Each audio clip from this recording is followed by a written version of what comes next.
Boa tarde, pessoal. Hoje é dia 23 de março de 2020. Meu nome é Júlio, bem-vindo. E nós vamos estar iniciando um bate-papo hoje aqui para podermos estar esclarecendo algumas dúvidas, alguns clientes que têm entrado em contato conosco, né? E para o dia de hoje, vamos estar conversando com o Dr. Moreno Cury. O Dr. Moreno é um advogado que trabalha conosco no escritório, é o responsável aí por boa parte do sucesso do nosso escritório, conduzindo a parte do direito do trabalho. E a gente vai estar conversando um pouquinho hoje, em especial, por conta dessa medida provisória 927, que saiu no dia de ontem, no dia 22 de março de 2020, né? Na parte da noite. E medida provisória essa que vem a corroborar já com um direcionamento preliminar que nós já vimos dando aos nossos clientes, principalmente aos empregadores, que compõem uma boa parte dos nossos clientes aí. Passar a palavra para o Dr. Moreno Cury para ele se apresentar. Boa tarde a todos. Meu nome é Moreno Cury Roselli. Sou advogado responsável pela área trabalhista da Levina Advogados Associados. Fomos surpreendidos, assim, em parte surpreendidos com essa MP, porque essa medida provisória veio prevendo situações que já eram necessárias o governo federal tomar um posicionamento, até para dar um pouco mais de segurança jurídica para todos os empresários. Como o Júlio bem mencionou, alguns clientes nossos já tinham pedido orientação sobre aquilo que poderia ser feito, aquilo que a ideia do governo regulamentar por meio de MP ou de algum projeto de lei.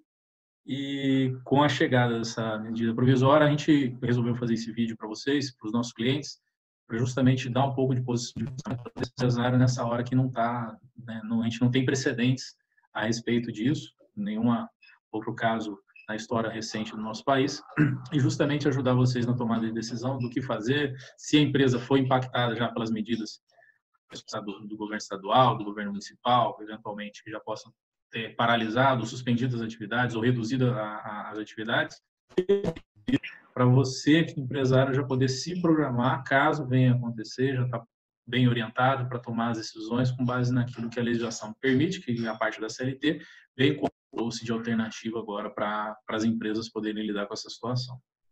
É importante comentar que a nossa ideia, durante os próximos dias, estamos esclarecendo alguns pontos sobre esses decretos municipais que vêm ocorrendo em outras cidades e apresentarmos pontos de vista sobre esses fatos todos, né? Então, dando início, a gente vai tentar fazer uma questão aqui sem muito juridiquês, uma questão mais clara, simples, objetiva, né? Na interpretação dessa medida provisória que tem chamado a atenção principalmente dos empresários, né? Eu quero iniciar, doutor Moreno, para a gente falar um pouquinho sobre essa questão das férias, né? O que muitos clientes nossos têm indagado, né? Tem procurado a gente poder esclarecer a respeito das férias, né? Como é que está funcionando isso hoje? Qual o entendimento? Pode ser dado férias? Não pode? A questão dos avisos? A CLT não tinha alguns questionamentos a respeito de alguns prazos prévios que tinham que ser comunicados antes do funcionário? Isso. Como a gente já tinha orientado alguns clientes, e agora a gente vai poder encaminhar isso para todos eles, a CLT previa a possibilidade de concessão antecipada de férias, a possibilidade de férias coletivas. O problema que a empresa tinha era o quê? O prazo. Férias, o mínimo o aviso de férias, né, que tem que ser seguido é 30 dias, período de gozo das férias pelo empregado. Então, a empresa, antes de deixar o empregado sair de férias, colocar o empregado em férias, ela tinha que avisar 30 dias de antecedência. E o pagamento também eram 3 dias antes, férias mais um terço, 3 dias antes do início da fruição. As férias coletivas, por sua vez, tinham que ser avisadas ao Ministério do Trabalho com prazo de 15 dias antes do início desse período de férias coletivas. A medida provisória veio justamente encurtar esse prazo, justamente para possibilitar para a empresa conseguir ser mais ágil, conseguir resolver a sua situação, pelo menos adequar um pouco a realidade que está enfrentando com base na legislação. A medida provisória garante não somente a fruição das férias já vencidas e daquelas que se encontram a vencer, mas de vários outros períodos posteriores. Então, vou dar um exemplo, o empregado entrou em 2018, já gozou um período de férias, que seria do aquisitivo 2018 e 2019. Em 2020, ele vai adquirir o próximo, a empresa pode fazer o quê? Eu já vou antecipar 30 dias de férias 2019 e 2020 e já vou antecipar mais 30 dias de 2020 e 2021. Isso é permitido mediante o quê? O acordo individual. Tem que ser feito um acordo individual com cada empregado, estipulando de quando a quando vai ser esse período. Qual o ônus da empresa a efetuar? Quais as demais obrigações? O prazo mínimo desse aviso é de 48 horas. Então, para que seja possível conceder as férias antecipadas, a empresa tem que avisar com 48 horas de antecedência. E essa comunicação é só por escrito? Não, pode ser feito por e-mail, por mensagem de texto, só que tem que indicar o período que vai ser gozado de tanto a tanto e não pode ser inferior a 5 dias corridos. Então, o prazo mínimo era de 10 dias anteriormente, agora é de 5, que a empresa pode trabalhar de acordo com a necessidade. A MP determina que trabalhadores, empregados que estejam em grupo de risco para o coronavírus tem que ser priorizado, então isso pode ser eventualmente objeto de uma fiscalização pelo Ministério do Trabalho, mas é uma orientação, é mais uma orientação, ela não prevê uma punição. E como é que fica o pagamento, né? O pagamento, qual é o impacto financeiro disso para a empresa?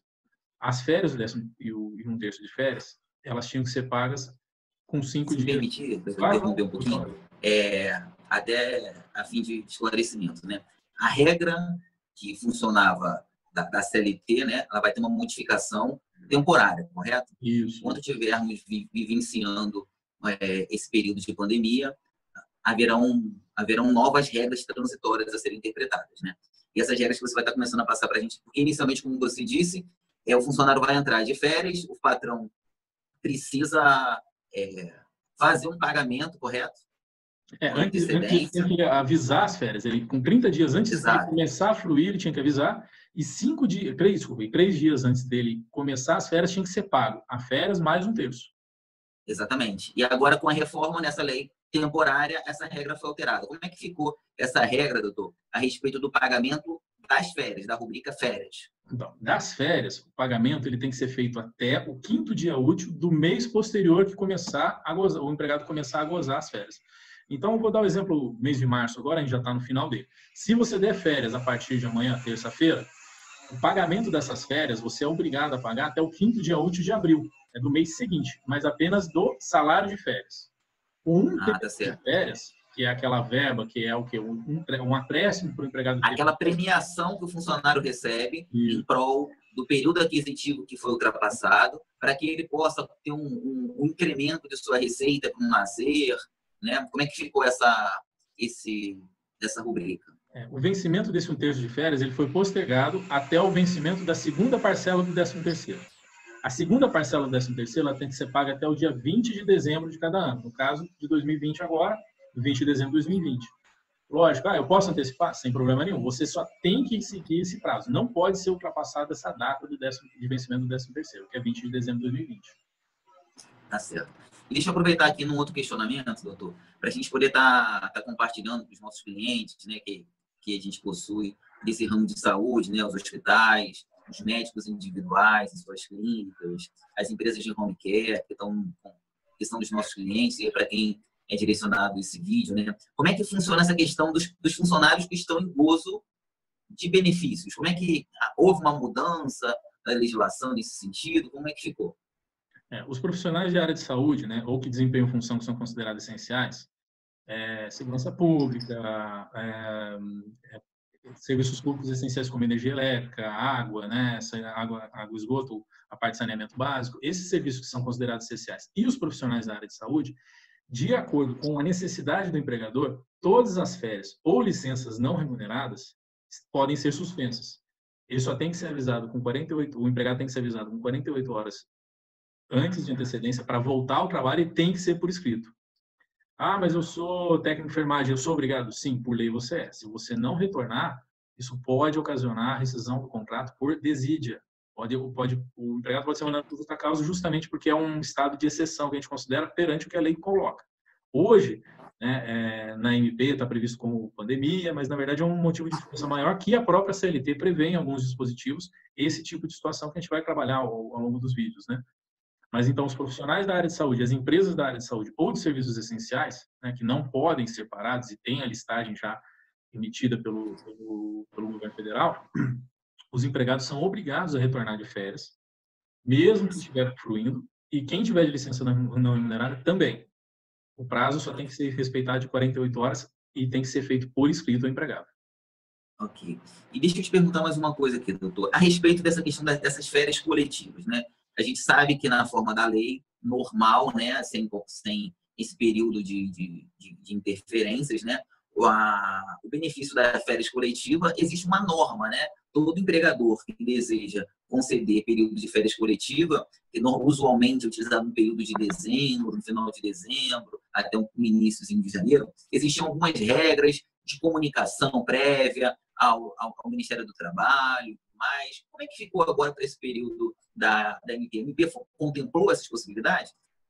A CLT, primeiramente, ela previa um prazo mínimo de antecedência de 15 dias pela empresa que fosse determinar o fechamento, suspensão de suas atividades ou de determinado setor, né, dentro da empresa. 15 dias antes tinha que ser avisado ao Ministério do Trabalho e Emprego, hoje o Ministério da Economia. Sem esse aviso, iria ocorrer um descumprimento da legislação. A medida provisória veio justamente para reduzir esse prazo, o prazo mínimo. Outro ponto que ela trouxe, não existe limite máximo de período anual e limite mínimo de dias corridos para concessão de férias coletivas. A CLT, em regra, ela prevê um prazo máximo e um prazo mínimo para a concessão dessas férias coletivas.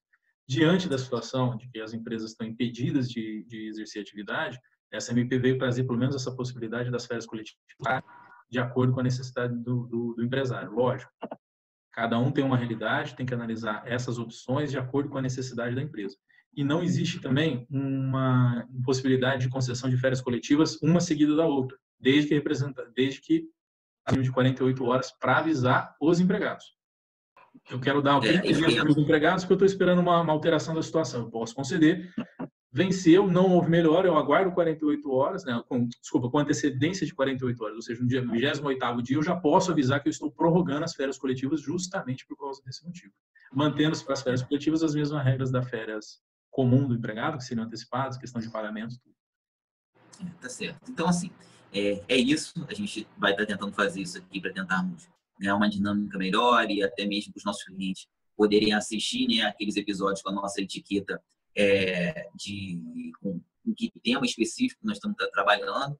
E nós vamos estar encerrando aqui, agradecendo a participação e pedindo desculpa para vocês aí. Nós estamos no nosso ambiente informal, né, nosso ambiente de casa, nosso ambiente familiar, tentando de uma maneira improvisada, já que nós não somos experts nesses assuntos aqui de mídia, de comunicação digital, né, mas estamos tentando nos adaptar a essa realidade, assim como você, empresário.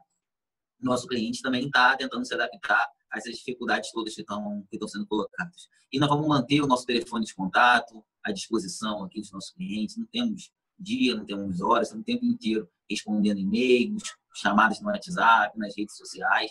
Vamos estar procurando, durante esse período, intensificarmos esse tipo de diálogo, esse tipo de comunicação, visando o melhor atendimento de vocês, nossos clientes. Agradeço a atenção e até o próximo vídeo.